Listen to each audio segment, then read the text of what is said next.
그래서 오늘 제가 말씀드릴 한 25분, 30분간 초음파에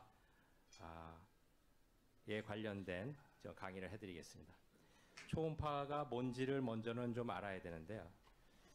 너무 또 기초적인 거를 많이 하다 보면 시간이 없으니까 초음파라는 거는 음파를 벗어난 그 파라는 거죠. 그래서 헤르츠가 파동의 헤르츠가 2만 헤르츠부터 200만 헤르츠까지 사람의 귀로는 들을 수 없는 음파를 발사시켜서 그것이 인체 내로 투과돼서 이것이 조직에서 반사되어오는 파를 다시 받아가지고 이것을 영상으로 구현한 거다, 그렇게 생각하시면 되겠습니다. 그래서 프로브를 딱 우리 가슴이나 복부에 댔을 때 이것이 그냥 티슈일 경우, 약간의 밀도 차이가 나는 티슈일 경우는 다 토과가 되거나 여기서 살짝 반사가 되지만 갈비뼈를 만났을 때는 50%가 투과가 안 되고 반사가 되게 되고요.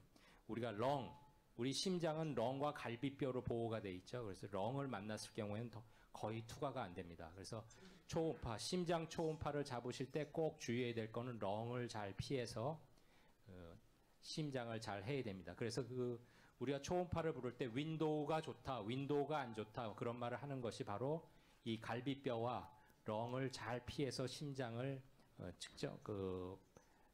측정을 하고 잘 잡아야 된다는 말입니다. 이 2D 에코라는 건 여러분들 많이 보시죠. 이렇게 부채꼴 모양으로 영상을 음파를 쏴가지고 2디멘전을 2차원적인 영상을 잡게 되는데 이렇게 방사포 같은 겁니다. 한 번에 동시에 부채꼴 모양으로 음파를 쏴가지고 이것을 겹쳐서 실로 꿰매듯이 잡아가지고 이렇게 2D 에코를 잡게 되는 거죠. 반면에 도플러라는 것이 있습니다. 도플러가 뭐냐면 이 크리스티안 도플러라는 사람이 발견한 건데 자기한테서 멀어지는 음파의 프리퀀시는 점점 성겨지고 가까워지면 프리퀀시가 점점 좁아지면서 크게 들리고 밝아진다는 원리입니다. 그래서 이 음파를 쏠 때는 마치 소총을 쏘듯이 한 번 툭 치고 RBC에 부닥쳐서 다시 들어오는, 한 번 갔다가 한 번 들어오고 한 번 갔다가 한 번 들어오는 식으로 소총을 발사해서 RBC가 움직이는 것을 측정할 수 있게 됩니다. 그래서 우리가 흔히 이완기 측정할 때 이걸 많이 쓰죠. 그래서 여기 보시면 우리가 요게 이제 리전 오브 인터레스트라고 해서 고기를 지나는 RBC의 혈류 속도, 혈류의 방향들을 측정할 수 있습니다. 그래서 한 번 쏘고 한 번 맞고 한 번 쏘고 한 번 맞고 그렇게 해서 이것은 혈류에 관련된 것이다. 그리고 이거 칼라를 켜본다, 칼라 코디네이트, 그래서 칼라를 보실 수 있는데 이 칼라의 의미는 혈류가 자기를 향해서 오면 빨개지고 자기를 프로브에서 멀어지게 되면 그것이 파란색으로 나타나는 색채 시그널을 코딩을 한 겁니다. 그래서 칼라의 의미는 혈류의 속도와 혈류의 방향을 나타내게 됩니다. 그래서 우리가 그냥 심초음파 하면은 그냥 간단하지만 심초음파의 의미는 칼라 도플러 2D 에코카디오그라피가 정식 명칭이 되겠고 이것을 저희도 하고 있고 우리 개원인과에서도 다 하고 있지만 서로 간에 약간의 커뮤니케이션의 문제가 될 수 있는 여러 가지의 점에 대해서 오늘 얘기해 보려고 합니다. 맨 처음에는 흔한 실수들, 저희한테 환자들을 의뢰해 주실 때 심초음파를 잡고 나서 저희한테 의뢰해 주실 때 보이는 흔한 실수들입니다. 제일 먼저 보이는 거는 M모드라고 해서 이 심초음파를 직경을 측정할 때 이렇게 오블리크하게 잡아서 이 M모드를 딱 측정을 하고 이것이 이젝션이 정상이다, 아니다, 비정상이다 그렇게 얘기하시는 결과지를 저희한테 보내오세요. 근데 이게 정상입니다. 이렇게 90도로 심장이 움직이는 컨트랙션 하는 거에 90도로 잡아주시고 이것을 가지고 챔버 사이즈를 재주셔야 정확한 좌심실에 측정이 됩니다. 그래서 이렇게 오블리크하게 잘리는 것은 피해야 되고요. 그래서 이렇게 M모드를 이렇게 90도로 딱 잡아서 이렇게 잘 잡고 디멘전, 다이아스톨, 시스톨을 잡아서 디멘전을 and diastolic and systolic 디멘전을 잡고 그러면 그 딱 잡아놓으면 기계에서는 알아서 이젝션 프랙션을 구해주게 됩니다. 그래서 이젝션 프랙션 정상입니다. 이렇게 해서 저희한테 보내주시지만 최근 들어서는 이렇게 리니어한 M 모드를 가지고 이젝션 재는 것은 권장하지 않습니다. 반드시 이 Modify Simpson Method라고 해서 2D로 M 모드가 아니라 2D로 이렇게 점점 이 엔도카디움을 다 그어가지고 4챔버 뷰, 2챔버 뷰를 재가지고 이것을 3차원적으로 구성을 해서 이젝션 프랙션을 이완기말 용적, 수축기말 용적을 해가지고 구연료를 재는 게 정식입니다. 물론 M 모드를 재셔서 오신 하는 것도 거의 들어맞긴 합니다만 벽운동 이상이 있는 사람들은 조금 안 맞는 경우가 있습니다. 그리고 이 도플러, 칼라 도플러에 여기 빌러시티를 재는 건데요. 도플러를 잴 때는 이 도플러 칼라 Z가 이런 방향으로 나간다는 소리니까 도플러 시그널은 꼭 이거에 맞춰서 도플러 시그널이 반드시 평행하게 재지도록 해주셔야 정확한 빌러시티, Vmax라는 말을 쓰는데요. 최대 속도치가 구해집니다. 그렇게 안 되면은 점점 속도치는 감소하게 되고 정확한 값을 잊지 못합니다. 세 번째는 그 심장을 재실 때 포쇼트닝이라는 것을 피해 달라는 말씀을 꼭 드리고 싶습니다. 포쇼트닝이 뭐냐면 이겁니다. 우리가 당근을 자를 때 심장이 이렇게 빼쭉하게 생겼거든요. 총알 모양으로. 근데 노란 선처럼 이렇게 에이펙스에서 쫙 하고 중간을 잘라줘야 되는데 그럼 이렇게 잘리게 되죠. 근데 이렇게 자르는 비스듬히 자르면 이렇게 보이게 되겠죠. 이렇게 보여도 심장은 이렇게 보이면 심장이 되게 잘 움직이는 것처럼 보입니다. 예를 들어 드릴게요. 이게 포쇼트닝 뷰입니다. 네. 비스듬히 잘린 거죠. 근데 이 사람을 진짜로 아까 에이펙스에서 딱 잘라보니까 심장 에이펙스는 이렇게 아뉴리즘이라고 해서 움직이지 않는 것을 발견한 거죠. 그래서 포쇼트닝을 잡고서 보내주시는 이 심초음파 영상의 특징은 이렇게 에이펙스가 아주 요란하게 움직입니다. 이렇게 막 바달바달 떠들듯이. 그래서 에이펙스는 정상에서도 잘 움직이질 않습니다. 그래서 이런 포쇼트닝 뷰가 아닌 뷰를 잘 잡아서 전원을 해주시는 게 참 중요합니다. 그래서 뭐니 해도 표준 심초음파 뷰를 잘 잡는 게 중요하고 이런 게 좀 경험이 많이 필요하시겠죠. 그래서 이게 아주 표준적인 에이피칼 뷰로 에이펙스가 그 포쇼트닝 없이 잘 잡히고 이 에이펙스는 여기서 거의 움직임이 없이 여기서 그대로 그 꼭지점에 잘 자리 잡고 있고 또 이걸 쇼덱시스로 잡았을 때는 이렇게 동그랗게 잡히고요. 파라스터널 뷰는 여기 한 3분의 2 정도의 셉텀만 있고 에이펙스는 잘 안 보이게 그리고 아올타랑 LV가 평행하게 갈매기가 날개를 핀 듯이 이렇게 보이는 뷰가 정식 뷰가 되겠습니다. 그 다음에 이제 좀 속기 쉬운 경우들을 한번 예를 들어봤습니다. 심장 초음파를 봤더니 딱 이렇게 선이 하나가 이렇게 있어요. 그래서 이거 우리 학생 때 배운 코트리아트룸 아닌가? 그렇게 생각할 수가 있습니다. 근데 코트리아트룸은 이렇게 생겼어요. 정식으로는 이렇게 평행하게 생겼죠. 이거는 뭐냐면은 사이드롭 아티팩트라고 해서 허상입니다. 그래서 여기 메인 뷰에서 초음파가 발사는 되지만 이렇게 조금 그 사이드롭이라고 그래서 그 프루브의 양쪽 끝에서 여기서도 발사가 되거든요. 그래서 여기서 발사되는 것이 옆으로 쭉 가다가 요런 데 부닥칠 경우 마치 여기 있는 것처럼 여기 부닥칠 경우 여기 있는 것처럼 이렇게 표현이 됩니다. 그래서 이것은 진짜 무슨 선이 있는 게 아니라 여기서 있는 것이 허상으로 잡히는 겁니다.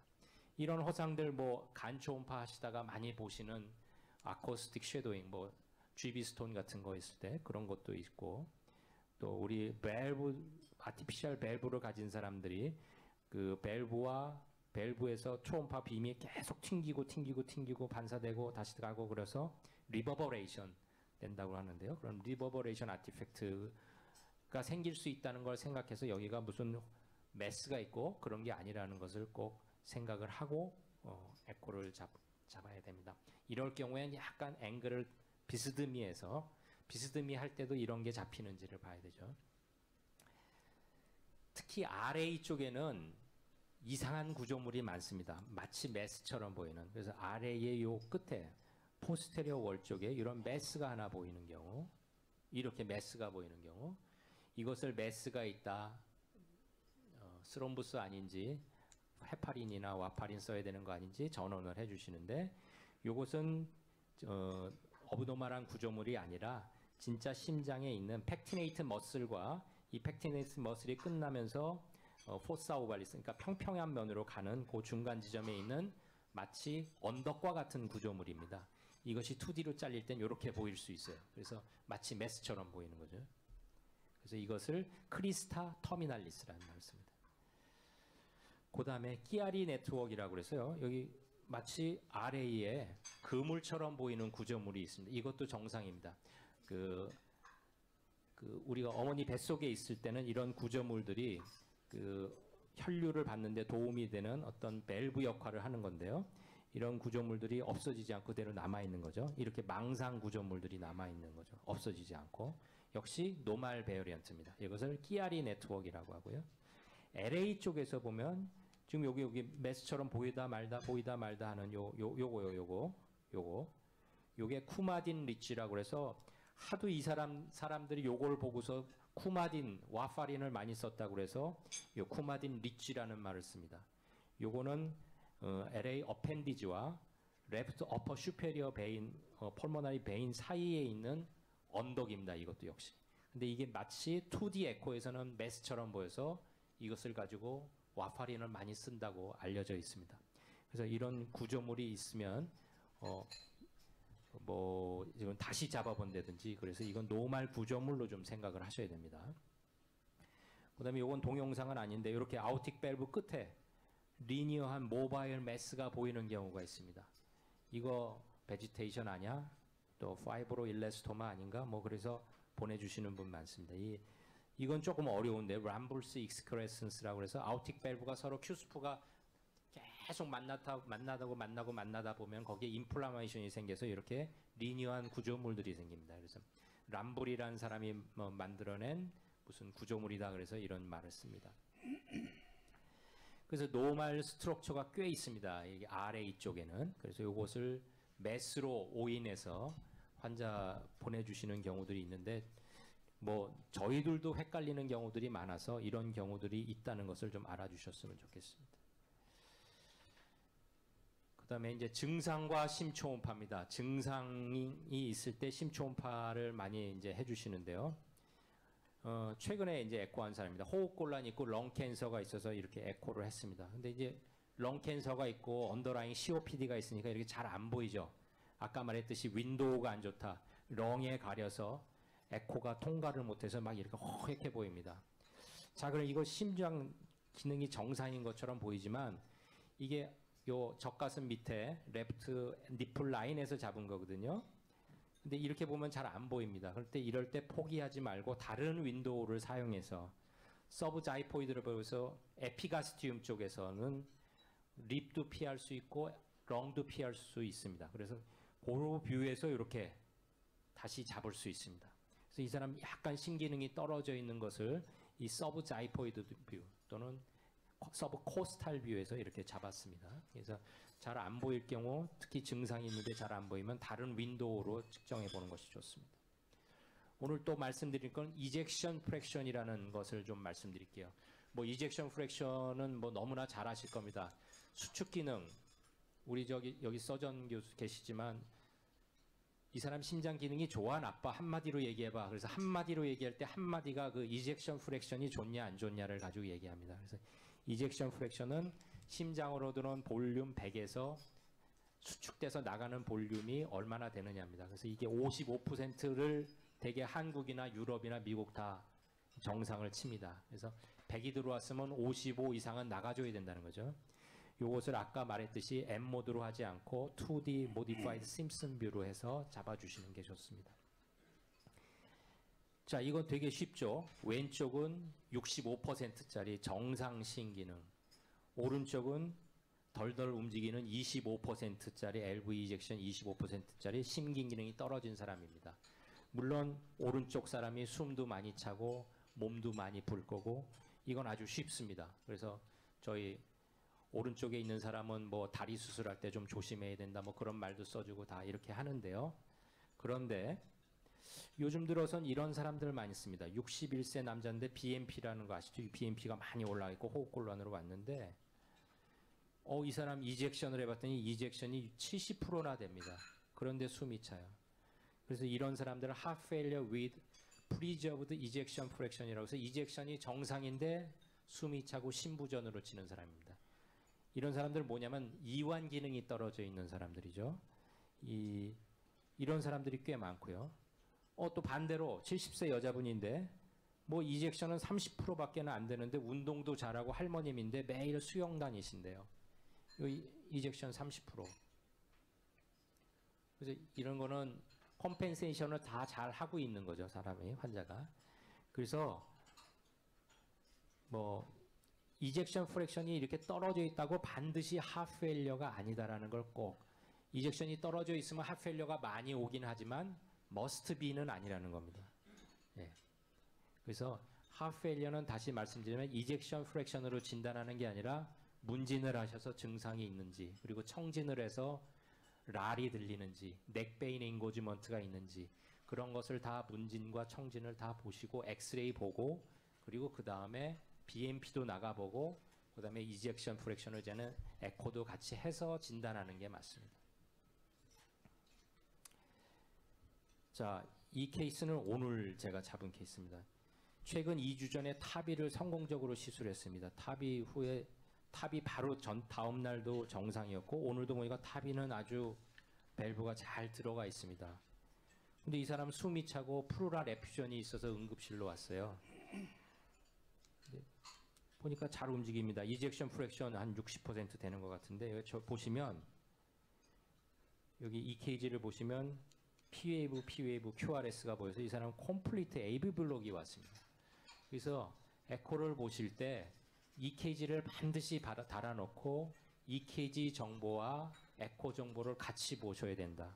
그래서 사람의 숨찬 증상이 있을 때 에코만을 꼭 보면 안 된다는 또 교훈을 하나 얻은 케이스였습니다.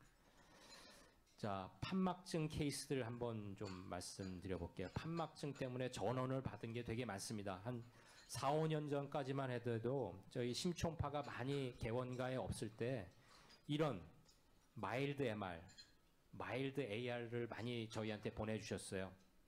환자가 저한테 원장님이 역류증 있다고 빨리 가보라고 그래서 왔다. 그래서 저는 이제 숨이 차냐 안 차냐를 환자한테 물어보죠. 청진도 해보고. 그래서 이렇게 마일드한 사람은 너무너무 많고 뭐 저를 해봐도 이 정도 있을 거고 많은 분들이 이 정도가 있습니다. 그리고 요즘 이 에코 기계가 너무너무 예민해지고 잘 나와서요. 요 RBC가 조금 튀기는 것까지 다 칼라로 잡습니다. 그래서 이걸 도플러 디지즈라고 그러는데요. 병이 없는데 살짝 RBC가 튕기는 것까지 다 보여가지고 이게 병처럼. 그래서 이렇게 마일드한 거는 생각을 많이 안 하셔도 된다. 그런 것이 이제 제 말씀인데 또 그렇지 않다는 걸 말씀드리려고 또 말씀드립니다. 근데 이 사람은 자 MR이 심하다는 거 여기 보시죠. 뭐 LV에서 LA로 아주 칼라 제트가 굉장히 크게 나오고 상당한 심한 호흡곤란이 있다는 것도 증상도 있고요. 그 칼라 도플러 크기가 굉장히 LA 전체 사이즈의 한 반 정도 될 정도로 크게 리거지가 일어나고 있어서 그럼 칼라 제트가 크면은 심하구나. 그렇게 꼭 생각을 할 수도 있지만 또 그렇지 않다는 것을 말씀드리려고 합니다. 자, 이 케이스 어떻습니까? 이 칼라 제트가 왼쪽 벽으로 이렇게 붙죠. 이거는 저 오른쪽 벽으로 이렇게 붙습니다. 이렇게 붙을 경우에는 우리가 이게 유체역학에서 어떤 흐르는 기체나 유체는 벽을 만날 경우 벽에 가서 붙는 그런 경향들이 있답니다. 여러분 거기 물잔이 있으시지만 포도잔을 약간 기울여서 포도주잔이 이렇게 밖으로 나올 때 포도주는 그 잔에 붙어서 이렇게 흐르게 됩니다. 마치 그런 거죠. 이런 걸 코안다 이펙트라고 그러는데요. 이렇게 옆으로 셀 경우에는 이걸 2배로 생각해야 됩니다. 우리가 아는 것보다 2배 정도 더 샌다고 생각해서 이건 심한 겁니다. 그래서 이렇게 코안다 이펙트를 생각하는 것도 생각을 해서 칼라 제트 크기만이 중요한 건 아니라는 거죠. 자, 이 86세 환자가 이렇게 왔어요. 이건 코안다 이펙트도 없이 칼라 MR 마일드 정도. 이거 심하지 않은 건가? 근데 이거 심한 겁니다. 이 사람은 좌심방이 빵빵하게 커져서 좌심방압이 증가돼 있고 LV도 기운이 없어서 기능이 저하돼서 좌심실 압력도 많이 올라가 있는 상태에서 좌심실과 좌심방 사이에 압력 차이가 별로 없어서 칼라 Z가 조금 나오는 거지 심한 MR이 있는 겁니다. 그래서 참 어렵죠. 그래서 MR은 칼라 Z는 단지 혈류의 속도를 나타내는 거기 때문에 혈류 속도가 적다, 많다 그런 것을 나타내기 때문에 칼라 Z에 너무 의존하지 않으셔야 되고요. LA 사이즈 또 LA 프레저 같은 것을 다 고려해야 되고 특히 칼라 Z가 옆으로 나갈 경우에는 조금 조심해야 됩니다. AS 저희 순환기내과에 아주 자랑스럽게 많이 하고 있는 이 타비는 이제 이 아오틱 스테노시스가 이제 원인 질환인데요. 이 아오틱 스테노시스는 절대 빨리 진행하는 급성 병변은 없습니다. 아주 수십 년간에 걸쳐서 서서히 이렇게 진행이 되는 디지즈인데요. 이게 왼쪽이 정상 아오틱 밸브고 오른쪽이 이렇게 아주 완전히 달라붙고 이렇게 칼시피케이션이 되어 있는 것이 심한 아오틱 스테노시스가 있는 밸브입니다. 그래서 일견 2D로 보면은 AS를 진단할 수 있을 거라고 생각을 하지만 AS 진단에 있어서 제일 중요한 거는 아까 RBC에서 튕겨 나온다고 하는 그 도플러 인포메이션이 굉장히 중요합니다. 그래서 아까 그 2D로 잡으신 거 플러스 요 좁아진 아오틱 밸브로 지나는 혈류 속도를 잘 재셔야 됩니다. 그래서 혈류 속도, 빌러시티, 그 혈류 속도를 미인을 하는 민 프레저 그레디언트, 그다음에 그걸 가지고 밸브 에어리어도 구할 수 있거든요.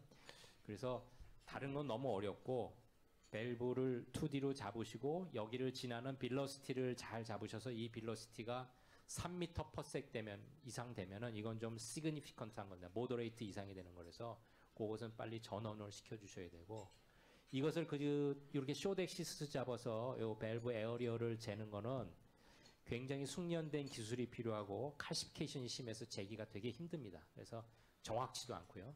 그래서 요거는 그 도플러로 재기 힘들 때만 쓰는 방법으로 쓰셔야 됩니다.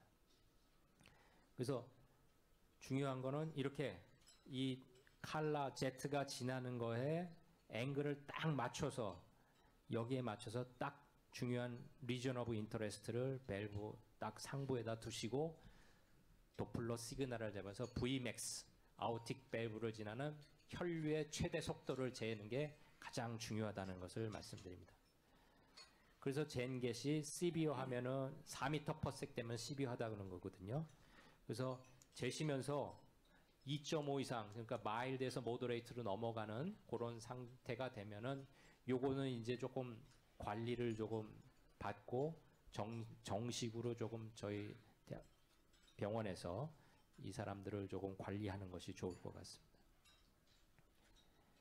자, 그리고 이제 빨리빨리 좀 넘어가겠습니다. 그리고 이제 빨리 전원을 해야 될 환자들과 가지고 데리고 있으시면서 매니지먼트를 해주셔도 되는 환자들이 있을 겁니다. 그래서 빨리 전원해야 될 환자들 중에 최근에 제가 좀 경험했던 케이스는 이겁니다. 여기가 좌심실, 우심실인데요. 우심실이 좌심실과 우심실의 비는 7:3 내지 6:4입니다. 좌심실이 큰 일을 하기 때문에 6 또는 7이고 우심실이 3 내지 4입니다. 근데 이상하게 우심실이 큰 사람들이 이렇게 있습니다. 이런 사람들은 뭔가 something wrong입니다. 이 사람들은 정확하게 보시거나 또는 전원을 해주셔도 됩니다. 이것을 쇼덱시스로 잡으면 LV와 RV 사이에 사이즈의 역전이 일어나고 있죠. 이 사람은 이렇게 보면은 ASD였어요. Atrial Septal Defect, 세칸둠 타입의 ASD였고요. 이 사람은 프리멈 타입, 여기 아오틱 밸브 근처에서 그 디펙트가 있는 사람이죠. 그래서 이 세칸둠 또는 프리멈 ASD가 의외로 진단이 쉽지가 않습니다. 왜 그러냐? 이 사람은 ASD처럼 보이지만 ASD가 아니거든요. 요거는 도플러 2D로 아까 다연장 로켓을 계속 발사를 하지만 여기를 통과를 못하기 때문에 진짜로 메스가 저기 근육 세포가 있는데 이게 안 보이는 것처럼 보이는 겁니다. 그래서 여기는 디펙트가 없는데 있는 것처럼 보이는 사람이죠. 이럴 때는 약간 기울여서 이렇게 보시면은 ASD인지 아닌지를 볼 수 있고, 제일 중요한 그거는 ASD가 있으면 RV랑 RA가 이렇게 커지게 됩니다. 그래서 이렇게 구멍이 있는 것처럼 보이지만 RV랑 RA가 이렇게 사이즈가 정상인 사람들은 안심해도 되실 겁니다. RV와 RA가 좀 크다. 이거는 조금 something wrong입니다. 그래서 우심실 확장이 있는 경우에는 저희들도 경흉부 심초음파에서 ASD를 놓치는 경우가 진짜 종종 있습니다. 그래서 경식도 초음파 TEE를 꼭 해서 발견이 되기도 하기 때문에 전원이 고려를 해주셔야 됩니다. 그럴 때 꼭 느끼는 거는 이 RV와 RA가 커진 사람들, 이런 사람들을 보실 때 꼭 생각해 주셔야 되고요. 뭐 이제 제일 걱정되는 거는 MI나 이스케미아 놓치실까봐 걱정 많이 하시죠. 이렇게 에이펙스에 아카이네이자 월모션이 이상하죠. septum 이쪽 베이스는 괜찮은데 이쪽 에이펙스는 이상합니다. 그러면서 환자는 심한 흉통이 있고 식은땀 쩔쩔 흘리고, 이럴 때 말씀드릴 거는 심전도를 같이 항상 보시길 바란다. 그래서 뭐 이 사람 아주 데피니트한 ST 엘리베이션 MI 환자였기 때문에 이런 경우는 이 월모션 어브노멀리티랑 같이 해서 안테리어 MI구나, 빨리 전원해서 뭐 프로시저를 시켜야겠다, 그렇게 생각하실 수 있겠지만, 요것도 저희가 오늘 발견한 케이스인데요. 여기 보시면 요 에이펙스에 살짝 여기 있습니다. 네. 그냥 놓쳤어요. 저희들도 이렇게 쬐그만 국소 벽운동장에는 아주 놓치기 쉽다는 거죠. 에이펙스에 여기 잘 보시면 이렇게 동그랗게 벽운동장애가 있죠. 또 요거는 에이펙스가 잘 안 움직이는데 요거는 이스케미아 때문에, MI 때문에 생긴 게 아니라 페이스메이커가 여기 RV 에이펙스에 있기 때문에 페이스메이커에 의한 국소 벽운동 장애가 생기는 경우들도 있습니다. 허혈이 아니면서 이렇게 에이펙스가 이렇게 움직이는 경우가 있죠. 타코추보라고 많이 들어보셨죠? 스트레스 카디오마이패시, 누구랑 싸운다든지 수술하고 나서 누구 데미지를 크게 입고 나서 화병이라고 우리가 얘기하는 것이 생기면서, 화병이 생기면서 그냥 쓰러져 버리는. 그래서 이 사람들은 반드시 문진을 해서 심각한 스트레스나 그런 상황이 있었는지를 물어보는 게 상당히 중요합니다. 그리고 세 번째는 보시다가 이렇게 대동맥이 이렇게 큰 환자들, 이거 데리고 계시면 안 됩니다. 이거 굉장히 심각한 겁니다. 5cm 이상의 대동맥 확장이 보인다? 이거는 something wrong입니다. 예. 대동맥은 정상이 35mm, 아무리 커도 40mm를 넘어가지 않습니다. 그래서 5cm, 6cm 되게 이렇게 함지방만큼 커져 있다? 이거는 뭔가 something wrong이고, 이 사람 케이스는 아오틱 다이색이었습니다. 뭐 식은땀 쩔쩔 나고 AR 때문에 혈압이 뚝뚝 떨어지죠. 그래서 이런 AR은 심한데도 AR 그 칼라젯이 크지 않다는 거. 그다음에 페리카디알 에퓨전은 뭔가 하여튼 문제가 있는 거라서, 페리카디알 에퓨전이 하여튼 스몰하게 있더라도 이 사람은 무슨 염증이 있었다는 증거, 결핵이 있다, 암이 있어서 생긴다, 그런 또 CRF, HD 저 의원이 계신지 모르겠지만 뭐 투석하시는 분들한테도 꽤 많이 생깁니다. 그래서 이런 심낭상출이 발견되시는 분들은 이건 전원을 해서 이것의 원인을 꼭 찾아봐야 됩니다. 그다음에 이런 뭐 심장 종괴가 보인다든지 뭐 그랬을 때, 또 베지테이션이 보일 때 뭐 전원을 해주시는 거는 뭐 당연할 것 같습니다. 이런 것은 수술을 해야 되기 때문에. 그래서 이게 결론입니다. 이제 제 마지막 슬라이드인데, 표준화된 영상을 잘 잡고 항상 문진을 해서 증상을 고려하면서 초음파를 하셔야 되고요. 심전도, 혈압, 체스트 PA도 같이 고려를 해야 됩니다. 그리고 뭐 저도 마찬가지지만 제가 이게 일순간에 이런 것을 한 게 아니라 십몇 년에 걸친 경험과 지식이 필요한 것 같습니다. 그래서 많은 경험이 필요할 것 같고, 한 4, 5일 전에 저희 심초음파 학회에서 새로운 심초음파 교과서가 나왔습니다. 제가 이 에디터인 치프로 이제 이 발간을 했는데요. 이 심초음파학이 되게 요번에 잘 나왔습니다. 영상을 보기 쉽게 그리고 설명도 잘 돼 있어서 여러분들 공부하시는 데 많은 도움이 되실 것 같습니다.